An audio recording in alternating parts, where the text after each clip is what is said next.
Hello, parents. How are you today? So today, or for the past couple weeks, we've been definitely focusing on media information literacy and what it means to be literate when you're working on media information and ways that we can protect our children. And so one of the biggest things today that I really want to talk about is the terms and conditions when you are allowing your child to surf the web. So, of course, as we know, the terms and conditions are basically just rules and regulations that the child will have to follow, and it basically it gives the website that they're viewing a chance for them to accept whether or not they want certain things to be shared about them.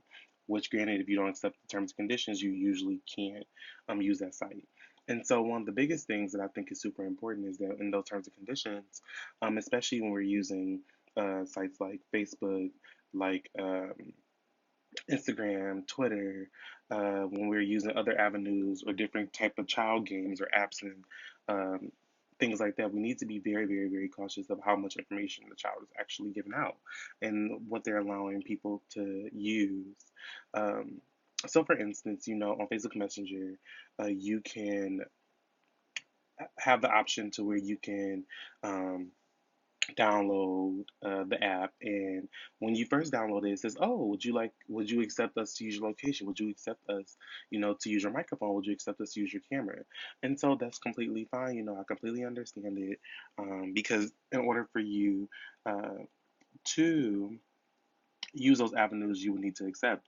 But the problem is, a lot of students accept this without realizing that even without using the app, they're using the things that you accepted in the background.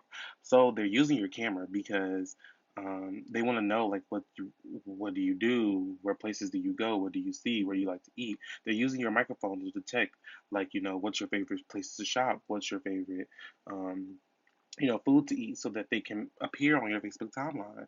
And they're using your location to see, like, what spots do you visit frequently, which spots can we, if you go to the mall and you go to H&M every day, they want to be able to, express that ad on Facebook when you scroll down and it says, oh, H&M or American Eagle is having a sale, today because you always frequently go there. And so, you know, it's important that we let our children know because they're technically selling their information. Well, their information is being sold and exploited through these avenues. And so where do we go from here as parents to make sure that students are being cautious of what they view? And so one of the biggest things for me, or I mean, or what they perceive to accept. So for me personally, there's many different uh, things that I learned and that I've learned to keep track of. So one of the biggest things is that when you're looking at the terms and conditions, you have to make sure that they're following a certain protocol to make sure that your student is safe, and to make sure, as a parent, that you're knowing that your child uh, isn't giving out too much of their personal information to be shared. And so the first thing we have to look at is ownership. And so, like, when we are on these sites, we have to make sure that we are going to be able to own our content. Whatever we post is going to be ours. And so that just goes by, basically saying that the ownership of the data belongs to the student, and they have no right to use it for any personal gain or exploitation. They can't use it at all. And so I think that that's super important because it gives the students an avenue to post what they want to freely without the fear of, feeling like alone and sad. I mean, without having to worry about where the information is going or who's being sold to, and having the information, come back to them when they're on Google and they see an ad for this on the side. Um, and so, as I mentioned, Seesaw was an avenue in the class that we used, and so I definitely like Seesaw. I think because Seesaw follows the six principles of data privacy.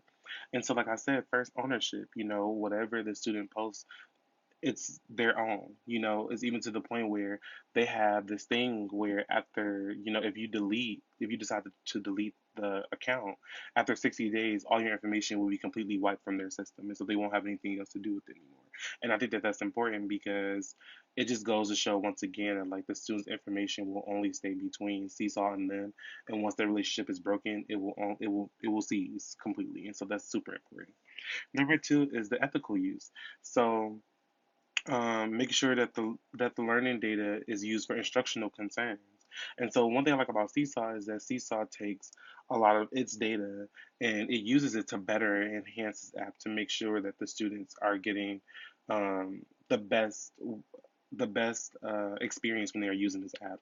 And so, they're using it to develop certain different tabs or certain things that they can put into certain schools based off of the resources that schools have so that students can be able to accommodate a lot quicker and a lot easier when it comes to these journals. Another thing, too, is transparency. So, making sure that owners understand that, understand like they have these rights and how their data is collected and used they know. And so I think that it's super important that we are, letting our child know that when sites are using our data, we need to know if they're going to third parties or if they're using it specifically for their own personal way of enhancing the app.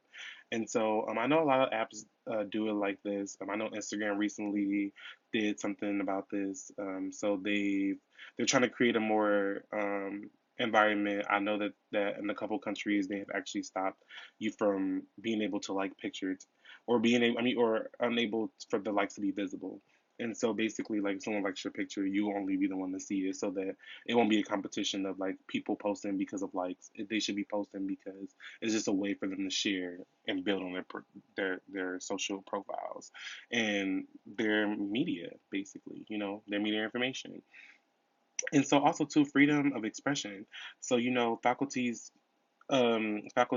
can block out certain content if they only want students to share, and they're able to make sure that like whatever the students share with them that needs to be personal is between them and the student, and whatever the student decides to share personally with the students that is granted there. So I definitely like Seesaw because it is because faculty, especially me, we have the right to block content.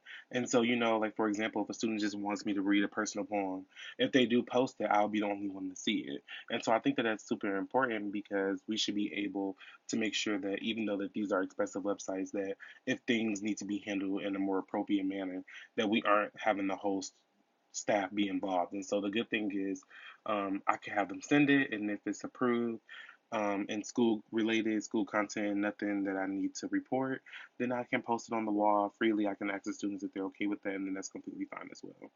Another thing is protection. So I think that when we're discussing the idea of data privacy, we have to realize that protection is really important because it ensures that the data on the system is protected.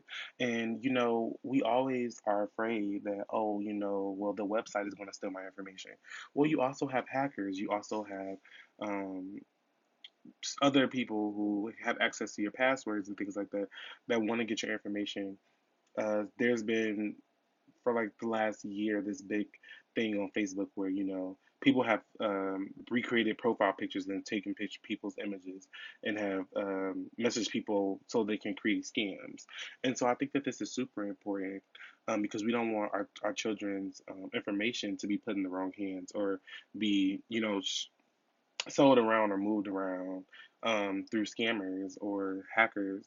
And so it's super important that we're also to taking advantage of the protection that it provides our students.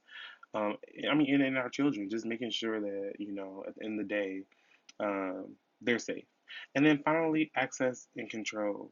So making sure that their data is usable in a in a transferable format. And so I think it's super important because I think that when we discuss media, we have to realize that having access and control over your information is super important. When you want to leave that website, you don't want to leave anything behind. So making sure that it's able to be downloadable so that you can transport it into a backup file just in case the site might be down or just in case, after a while you don't want to keep your profile active. You want to just keep everything in like you want to switch to another avenue or another journal.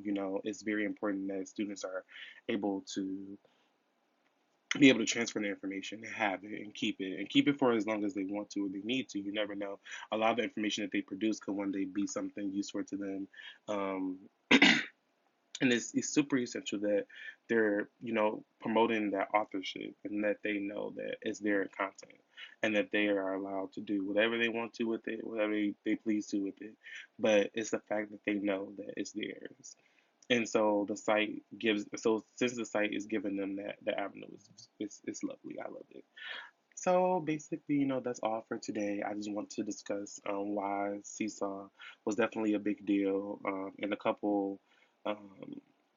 couple weeks ago when I had mentioned, Seesaw, I, was excited to launch it, but I thought it was important to go back and really discuss with you parents on how this website is beneficial to your student, and that it's safe, and that in the future when we are promoting media information literacy, that we're promoting the first thing that we're promoting, which is the first thing that you click on when you sign up for this app or account or website, is the terms and conditions. We're making sure that we're accepting things that we know we're accepting, so that we aren't giving out information that doesn't need to be given out.